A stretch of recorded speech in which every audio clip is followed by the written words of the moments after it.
I like to shop at discount stores, and one of my favorite discount stores is the extreme discount store Dollar Tree. The name is a bit of a misnomer since they raised the prices. This is what the logo should look like now. But be that as it may, it's still one of my favorite discount stores, and here's why. It's kind of like Alice's restaurant. You can get anything you want there, except for Alice. It's it's got all the basics. It's got it's got bathroom supplies, kitchen supplies, cleaning supplies, greeting cards, even toilet paper. You ever wonder, speaking of toilet paper, you ever wonder how they tested at the factory for quality control? Think about it, but not too hard.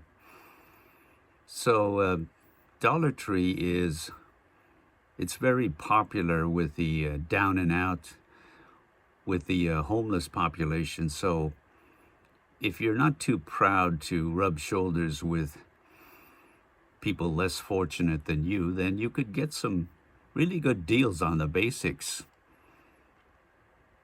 But sadly, not all Dollar Trees are created equal. For instance, the one in my neighborhood, it's not very well maintained, probably because it's understaffed. For example, there's this big column in the middle of the floor that I think holds up the entire ceiling, and it's so covered in grime, it looks like it hasn't been cleaned since Ronald Reagan was president, or maybe even Jimmy Carter. But it's if if the column itself disintegrated from termite infestation or rust, I think all of the buildup of crud would be strong enough to support the ceiling. I wouldn't want to test that, but I bet that's the case. And don't get me started on the restrooms. You don't want to go in there alone. You could be overcome by fumes and pass out.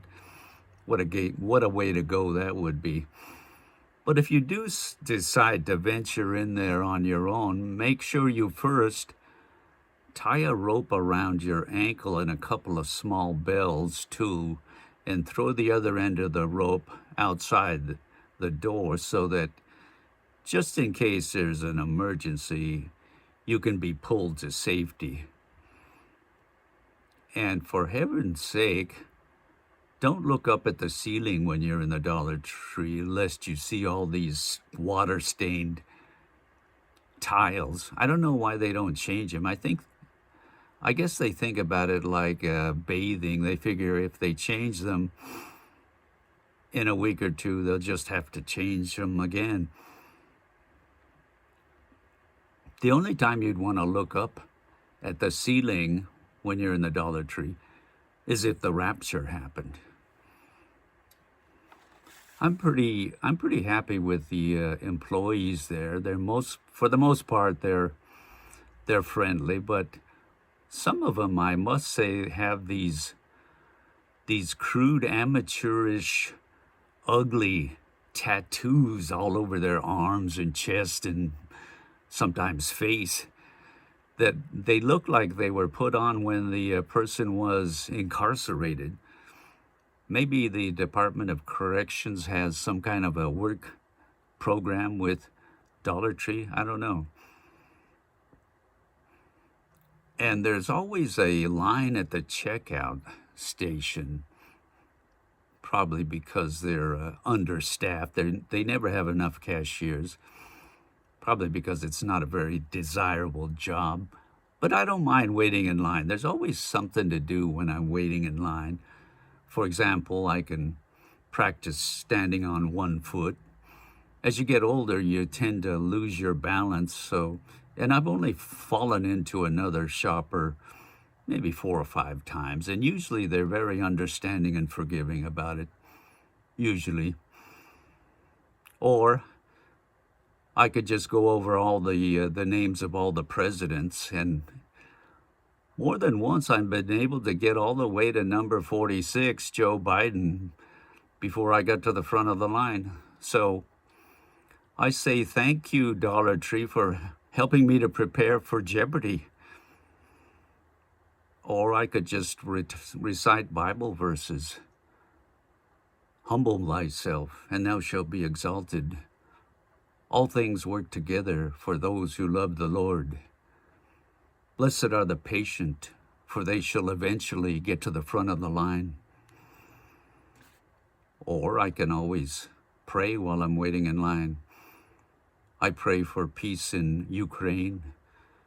I pray for the hurricane victims on the East Coast. I pray that this cashier will get a rear end in gear. I'm a bit of an introvert, but I'm not afraid to strike up a conversation with a stranger standing in line with me. I can even practice my jokes on them. What are they going to do? Lose their place in line just to get away from me? In stand-up comedy school, one of the first things they teach you is save your best joke for last. So here it comes. No, just kidding. Actually, I'm going to break that rule because I'm a bit of an outlaw. The following is a true, albeit not very funny, story. I like to think that I'm a handy man.